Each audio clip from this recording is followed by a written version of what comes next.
Hi brother. Hi అన్న. ఇప్పుడు విశ్వాక్ సేన్ అలానే పృథ్వీరాజ్ చేసిన కామెంట్స్ ఇప్పుడు వైరల్ అవుతున్నాయి కదా. సో ఏంటి నీ ఒపీనియన్ ఏంటి? నిజంగా బైకాట్ లైలానా? లేదన్న, అట్లాంటిది ఈ సినిమాను బైకాట్ చేయడం అనేది చాలా తప్పన్న.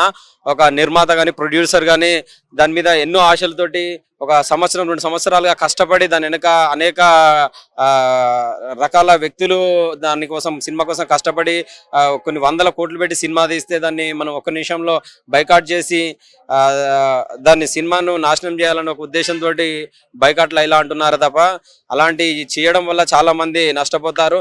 ముఖ్యంగా ప్రేక్షకులు వినోదం కోసం ఒక హీరో సినిమా ఎప్పుడొస్తుందని ఎదురు చూస్తుంటారు.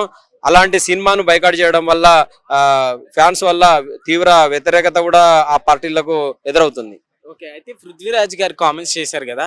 సో 11 గొర్రెలు అంటూ, అంటే కావాలనే వైఎస్ఆర్సీపీ పార్టీని కామెంట్ చేసినట్టుగా అందరికీ తెలుస్తుంది అనమాట. సో నువ్వేం చెప్తావు? పృథ్వీరాజ్ గారు డెఫినెట్ గా అన్న, చేశారంటారా? మిస్టేక్ అన్న. డెఫినెట్ గా అది వైఎస్ఆర్సీపీ వాళ్ళని ఉద్దేశించి మాట్లాడింది, కానీ ఇండైరెక్ట్ గా మాట్లాడారు. సో ఏదేమైనప్పటికీ కూడా ఒక పబ్లిక్ ఒక సినిమా ప్రీ రిలీజ్ ఈవెంట్ లో ఇలా మాట్లాడడం అనేది చాలా బాధాకరం. ఇట్లాంటి డబ్బా మాటలు, డబ్బా ముచ్చట్లు ఇంకా మానుకోవాలి. ఇలా చేయడం వల్లనే వైఎస్ఆర్సీపీ నుండి అప్పుడు దేవాదాయ శాఖలో అప్పుడు ఉన్నప్పుడు కూడా అతని మీద చాలా ఎలిగేషన్స్ రావడం జరిగింది. అన్ని విషయాలలో తలదూర్చడం మంచిది కాదు. ఇప్పుడు మంచి పార్టీలో, జనసేన పార్టీలో ఉన్నాడు, మంచి లీడర్ గా ఇప్పుడు కొనసాగుతున్నాడు. ఇలాంటి డబ్బా ముచ్చట్లు మాట్లాడడం వల్ల ఫ్యాన్స్ ను చాలా ఆవేదనకు గురి చేస్తున్నాడు. ఒక మెగా ఫ్యామిలీ నుండి ఆయనకు చాలా లైఫ్ వచ్చింది. అది కాపాడుకుంటే బాగుంటుంది. అది కాపాడుకోకుండా ఇంతకుముందే ఒకసారి వైఎస్ఆర్సీపీకి వెళ్ళి పూర్తిగా విఫలమై మళ్ళీ జనసేనలో చేరడం జరిగింది. ఇప్పటికైనా తన బుద్ధి మార్చుకొని ఇతరుల పైన ద్వేషం ఉంటే అది అక్కడికే వదిలేసి, మనకు భారతదేశంలో స్వాతంత్రం ఉంది, బయటికి వచ్చి ప్రెస్ మీట్ పెట్టి ప్రజాస్వామ్యంగా ఏదైనా మాట్లాడగలచ్చు. మనం అనేక విమర్శలు చేయొచ్చు. మూవీ మీద ఎఫెక్ట్ చూపే ఛాన్స్లు ఏమైనా ఉన్నాయంటారా? అంటే మూవీ ఒకవేళ బైకాట్ చేసి దాన్ని మూవీ హిట్ అవ్వకుండా చేసేలాగా ఏమైనా చేస్తారనుకుంటున్నారా? ఎవరు చేసినా అలా చేయగలుగుతాం అనుకోవడం వాళ్ళ మూర్ఖత్వం అండి. ఎవ్వరు ఏం చేయలేరు, ఏం బీకలేరు. ఎవరైనా అలా అనుకుంటే అది వాళ్ళ మూర్ఖత్వమే తప్ప వేరే ఇంకోటి కాదు. ఎందుకనంటే సినిమా అది స్టోరీని బట్టి ఉంటుంది. ఇంకొకటి ఏంటంటే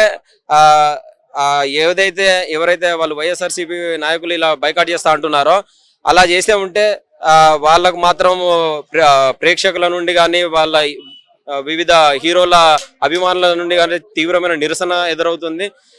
ఏదేమైనప్పటికీ ఇలాంటి విషయాలపైన కూడా త్వరగా స్పందించారు విశ్వక్ సేన్ గారు. స్పందించి అది ఏమైనా తప్పుంటే క్షమించండి అని త్వరగా రియలైజ్ అయ్యారు. సో అందరూ కూడా పాజిటివ్ గా తీసుకొని సినిమాను మంచిగా ఆదరించాలని మేమైతే కోరుకుంటున్నాం. Okay brother, thank you. రాజకీయాల గురించి మాట్లాడడం తప్పే కదా? ఎందుకు తప్పు? నువ్వు ఇంట్లో కుటుంబాలకు చొరబడిపోయి మాట్లాడేయచ్చు. వీడేమో సినిమా ఫంక్షన్ లో రాజకీయం మాట్లాడకూడదా? ఎవరు మాట్లాడారు? నువ్వు చిరంజీవి గారు ఎవరు అంటే ఇంట్లో గురించి మాట్లాడింది? ఇంట్లో వాళ్ళ గురించి వైఎస్ఆర్సీపీ వాళ్ళు ఎన్నిసార్లు మాట్లాడలేదు? ఫ్యామిలీ గురించి ఎన్నిసార్లు మాట్లాడలేదు? పవన్ కళ్యాణ్ గారి ఫ్యామిలీ గురించి ఎన్నిసార్లు మాట్లాడలేదు? 3 పెళ్లిళ్ళ గురించి ఎన్నిసార్లు మాట్లాడలేదు? దత్తపుత్రుడు అని ఎన్నిసార్లు మాట్లాడలేదు? ఇన్నిసార్లు ప్యాకేజీ స్టార్ వీడు చూసాడు ఆ ప్యాకేజీ తీసుకోవడం. ఇన్నిసార్లు మాట్లాడిన వాళ్ళు ఓ చిన్న మాట రాజకీయ దీంట్లో ఫంక్షన్ లో చిరంజీవి గారు కూడా మాట్లాడారు కదా, ఏమని ప్రజారాజ్యం నుండి జనసేన అయ్యింది. ఓకే, కావాలని దీన్ని హైలైట్ చేస్తున్నారంటారా? ఏమో విశ్వసనీయంగా అలవాటే కదా ఈ గల్లంత సృష్టించేసి. మూవీకి ఏమన్నా ఎఫెక్ట్ పడుతుంది అంటారా? అది ఏముండదండి, సినిమా బాగుంటే అందరూ చూస్తారు. వీళ్ళు బాయ్కట్ చేయడానికి వీళ్ళు ఎవరు అవలేగాళ్ళు ఏం అవ్వదు. అసలు సినిమా బాగుంటే మనం ఎగేసుకుని వెళ్ళి చూస్తాం. ఇంకా హైప్ వచ్చింది అంటారా? మూవీకి బజ్ పెరిగింది అంటారా? ఇది కావాలని విశ్వక్ సేనే చేస్తున్నాడు, కాదని ఎవడన్నా అంటారా? ఎన్ని రకాల ఎత్తులు జిమ్ముక్కులు చేసి ఆ సినిమాని హిట్ చేయాలని ప్లాన్ చేస్తున్నాడు. మధ్యలో పృథ్వీరాజ్ని బలి చేస్తున్నాడు, అంతే తప్ప ఏ లేదు. ఈయన సారీ చెప్పి ఆయన బలి చేశాడు అంతే. సో పృథ్వీరాజ్ గారి పరిస్థితి ఏంటంటే ఏమని చెప్తారు? నిజంగా బలైపోయినట్టే. నిజంగా పాపం ఆయన్ని కావాలని చేశారు. ఆరోగ్యం బాగాలేదండి, నిజంగా బాగాలేదు. కొంచెం గట్టిగానే అయింది. కొంచెం ఇప్పుడు హాస్పిటల్లో కోలుకున్నాడు, కానీ చాలా బూతులు తిట్టారు వాస్తవంగా. చాలా మంది ఇప్పటికీ అంటున్నారు వైసీపీ అంటే చాలా మంది అంటున్నారు కావాలనే అంటే యాక్టింగ్ చేస్తున్నారు అని అంటారు. వాళ్ళకి ఏం చెప్తారు? అదే చెప్తున్నాను కదా, ఆయన యాక్టింగ్ చేయలేదు. ఒక యూనియన్ జనరల్ సెక్రటరీగా నేను చెప్తున్నా, రాత్రి 3:40కి నాకు ఫోన్ వచ్చింది, 3:45 మధ్యలో. నేను వెళ్ళాను, వెళ్ళి పరిస్థితిని సమీక్షించి అక్కడ ఉన్నటువంటి మా యూనియన్ సభ్యులందరూ కొంతమంది కూడా వచ్చారు. వచ్చిన తర్వాత వెళ్ళి ఆ పొద్దురాజు గారిని కారులో వేసుకుని తీసుకుని రావడం జరిగింది 6 గంటల ఆ సమయంలో. అప్పుడు దాకా పరిచర్యలు చేశాము. ఇంతకీ రికవరీ కాకపోతే మేము వెళ్ళి హాస్పిటల్లో జాయిన్ చేశాం. అంతే తప్ప దీనిలో యాక్టింగ్ చేస్తున్నాడు, ఇవన్నీ గాలి మాటలు గాలి కథలు చెప్తుంటారు. పొద్దురాజుకి యాక్టింగ్ చేస్తే ఏమవుతుంది? ఇప్పుడు చింపతి వచ్చి ఆయన ఎవడో ఏమండో మానేస్తాడా? ఈ సోషల్ మీడియా, ఈ భయంకరమైనటువంటి తిట్లు తిట్టే సోషల్ మీడియా మానేస్తుందా? ఇప్పుడైతే కొన్ని కేవలం ఆ కామెంట్స్ వల్ల కొన్ని కోట్లు పెట్టి తీసిన సినిమా నష్టపోతారు అని చెప్తున్నారు. ఏం చెప్తారు? నష్టపోరు, ఎక్కువ వస్తుంది. ఇప్పుడు ప్రతి ఒక్కరు చూస్తాడు. మూవీ ఎవడు బాయ్కాట్ చేస్తాడు? తెలంగాణలో రేవంత్ రెడ్డి ప్రభుత్వం, ఆంధ్రలో చంద్రబాబు నాయుడు ప్రభుత్వం. వీళ్ళు బాయ్కాట్ ఎందుకు చేస్తారు? వాళ్ళు సపోర్ట్ చేస్తారు. ఎవరు జనాలు చేస్తారు? ఆయనకి ఏం అభిమానం ఉందని జనాలు చేస్తారు? ఆయనకి అభిమానులు అంత బాయ్కాట్ చేసే జనాలు ఉంటే 11 సీట్లకి ఎందుకు పడిపోతాడు? వచ్చింది ఓడిశారు. ఆ ఓడిశారుతో బాయ్కాట్ చేసేస్తాడా? ఇప్పుడు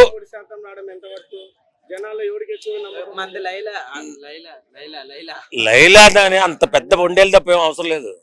లైలా చిన్న సినిమాకి అంత పెద్ద వండేలు తప్ప కొట్టడానికి మానవత్వం ఉన్న మనుషులు ఉంటారు. సో లైలా మూవీని బైకాట్ చేయాలని కామెంట్స్ హ్యాష్ ట్యాగ్ ఎక్కువ అవుతుంది. సో ఏం చెప్తావు బ్రదర్? పృథ్వీరాజ్ వల్ల నిజంగా లాస్ జరిగేటట్టు. పృథ్వీరాజ్ వల్ల కాదు అది. చిరంజీవి గారు వచ్చి జనసేన పార్టీ అంటాం, సినిమా ఫంక్షన్ లో ఈ మెగా ఫ్యామిలీ వాళ్ళు వచ్చి పార్టీల గురించి మొదలెట్టారన్న. అప్పటి నుండే ఈ సినిమా ఫంక్షన్ లో రాజకీయాలు మొదలైనవి. లేకపోతే ఆ ఫంక్షన్ లైలా గురించి పెట్టుకుంటాం ఏంటి, ఒకవైపు జనసేన పార్టీ అంటాం ఏంటి, పృథ్వీరాజ్ వచ్చేమో ఇది అంటాం ఏంటి? బాయ్కాట్ లైలా తప్పే ఉంది, అట్లా అనాలి. అనకపోతే మళ్ళీ తర్వాత ఇంకో సినిమా కూడా వచ్చి అట్లా అంటాడు. దాంట్లో ఇదంతా ఇంకో కామెంట్స్ కూడా వస్తున్నాయి, కావాలని మూవీకి బస్ పెరగడానికి విశ్వక్సేన్ గారు కావాలని చేస్తున్నారు అని కూడా అంటున్నారు బ్రదర్. మరి మీరేం చెప్తారు? బస్సు పెరిగితే గేమ్ చేంజర్ కంటే బస్సు ఉంది ఈ సినిమాలో. గేమ్ చేంజర్ కంటే బస్సు లేదు. ఆ సినిమా ఏం ఆడింది? ఇది అట్టగా అయిపోద్ది. ఆ పైకి ఇదేమో రొటీన్ ట్రైలర్ లాగా ఉంది. లేడీ గెటప్ ఇప్పుడు ఎవరు చూస్తున్నారన్న? చూడలేదు. మధ్యలో పృథ్వీరాజ్ గారిని ఏమన్నా బలిపశు చేశారంటావా? లేదు, ఆయన కావాలని చెప్తున్నాడు. గేమ్ చేంజర్ కూడా అట్టగా అన్నాడు. ఆయన ఎప్పుడైతే వైసీపీ నుండి బయటకు వచ్చాడో అప్పటి నుండి అడవుడి చేత మొదలెట్టాడు. ఆయన వైసీపీలో ఉన్నప్పుడేమో పవన్ కళ్యాణ్ తిట్టాడు. అసలు ఆయనకి ఏంటంటే ఎంతసేపు లైమ్ లైట్ లో ఉండాలి, ఎవరో ఒకరు తిట్టాలని చూసుకుంటున్నాడు. అది ఆయనకే మైనస్. సో ఒకవేళ మూవీకి ఏమైనా లాస్ జరిగిద్ది అంటే బైకాట్ అని ఎవరు రాకుండా ఒకవేళ మూవీకి ఎవరు అంటే సినిమా సైడ్ గురించి కూడా మనం ఆలోచిస్తే ఇప్పుడు కొన్ని వేల కోట్లు కాదు, మామూలుగా కొన్ని కోట్లు ఖర్చు పెట్టి ఎంతో మంది బతికే వాళ్ళు కూడా ఉంటారు మూవీ మీద. సో అట్లని మన మీడియా కూడా. సో ఇప్పుడు మరి లాస్ జరిగినట్లే కదా ఒకవేళ బైకాట్ చేస్తే. అన్న ఇది బాయ్కాట్ లైలా అన్నంత మాత్రాన సినిమా బాగుంటే ఆగదో. సినిమాలో ఎక్కడన్నా ఏదన్నా కొంచెం మైనస్ ఎక్కడన్నా జరిగిందా ఆగిపోద్ది. గేమ్ చేంజర్ లాగా. గేమ్ చేంజర్ కూడా చాలా మంది చూడకూడదని డిసైడ్ అయ్యారు. దాని పాపం దురదృష్టం సినిమా కూడా రొటీన్గా ఉంది, చూడాల. బాయ్కాట్ లైలా కూడా సినిమా బాగుంటే వెళ్తారు, కానీ కొంచెం ఎఫెక్ట్ అయితే పడిద్ది. లేకపోతే ఆ సినిమా ఫంక్షన్ ఎందుకు? దానివల్ల బాగా మైనస్ పాపం డైరెక్టర్ కన్నా. ఎన్నో ఆశలు పెట్టి సినిమా తీసిన డైరెక్టర్ విశ్వసేన్ ఈ సినిమా పైన ఇంకో సినిమా తీసేస్తాడు. విశ్వసేన్ ఏం పోయింది? ప్రొడ్యూసర్ ఈ సినిమా అయిన వెంటనే చిరంజీవితో సినిమా ఉంది, అందుకే వచ్చాడు చిరంజీవి శ్రీకాంత్ వదిలేక ఆయనే కదా ప్రొడ్యూసర్. అందుకే వచ్చేసి జనసేన అన్నాడు, అయ్యన్నాడు వెళ్ళిపోయాడు. పృథ్వీ ఆగం చేసాడు, వెళ్ళిపోయాడు. సినిమాకి మైనస్ ఎవరికి? డైరెక్టర్కి బాబు. ఆ డైరెక్టర్ జీవితం ఆగమం అయిపోద్ది. అసలు ఆ డైరెక్టర్ అయినా చూసుకోవాలి కదా. ఎందుకు మైక్ మీద మన సినిమాకి వచ్చామని దేనికి వచ్చామని డైరెక్టర్ చూసుకోవాలి ఫస్ట్. ఆయన చెబుతున్నాడు మైక్. అసలు అది లేదు. ఈ సినిమా ఫంక్షన్ లో రాజకీయాలు, ఆంధ్ర రాజకీయాలు ఎందుకు? అసలు ప్రతి ఓడికి అది లోకం అయిపోయింది. ఇప్పుడు జగన్ గెలిచిన తర్వాత మరి ఇట్లా చూడకుండా ఉంటాడా? కన్ఫర్మ్ గెలవకుండా ఇది జీవితాంతం వీళ్ళే రూలింగ్ చేయలేరు కదా తెలుగుదేశం. అప్పుడు మళ్ళీ వీళ్ళని ఏడిపిస్తే ఎందుకు ఏడిపించారంటారు? వీళ్ళంటే టిట్ ఫర్ టాట్ అయింది అంతే. గతంలో కూడా ఇప్పుడు చాలా చోట్ల ఇప్పుడు పవన్ కళ్యాణ్ గారికి 3 పెళ్లిళ్ళు అయినాయి అంటూ కామెంట్స్ అప్పుడు కూడా చేశారు కదా. మరి ఇప్పుడు వైసీపీ జగన్ మీరు అన్నట్టుగా ఒకవేళ జగన్ గారి ప్రభుత్వంలో అనలేదు అనుకుంటే పవన్ కళ్యాణ్ గారిని అట్లానే చాలా మందిని అన్నారు కదా నారా. అదే అందువల్ల ఆయన ఓడిపోయాడు. అవన్నీ చేయకుండా ఉండాల్సింది. జగన్ గారు ఓడిపోయింది పవన్ కళ్యాణ్ గారి పెళ్లిళ్ళ గురించి, ఆల పెళ్లిళ్ళ గురించి, వీటి గురించి మాట్లాడారు. వీళ్ళేం తక్కువ కదా, వీళ్ళు చాలా తిట్టారులే. కానీ కాకపోతే ఏంటంటే జనాలు అవి పర్సనల్గా తీసుకున్నారు. పర్సనల్గా ఎందుకు అవి ఎందుకు ఇప్పుడు చేయడు కదా, జనాల్లోకి వస్తున్నాడు. కార్యకర్తలను అందరిని బాగా చూసుకుంటా అంటున్నాడు కదా. 2029 బాగానే ఉంటుంది. కానీ లైలా ఎఫెక్ట్ అయితే పడిద్ది అన్న. డైరెక్టర్ పాపం ఆగం అయిపోతాడు. వీళ్ళంతా పృథ్వీరాజ్ చేసిన 100 డైరెక్టర్ అయిపోతాడు. డైరెక్టర్ నష్టపోతాడు. విశ్వసేన వెంటనే సినిమా అయిపోద్ది. సాహు గారి పాటికి వెంటనే శ్రీకాంత్ వదిలే చిరంజీవి గారితో సినిమా ఉంది. వాళ్ళిద్దరికి నష్టం లేదు కదా, డైరెక్టరే పోయేది.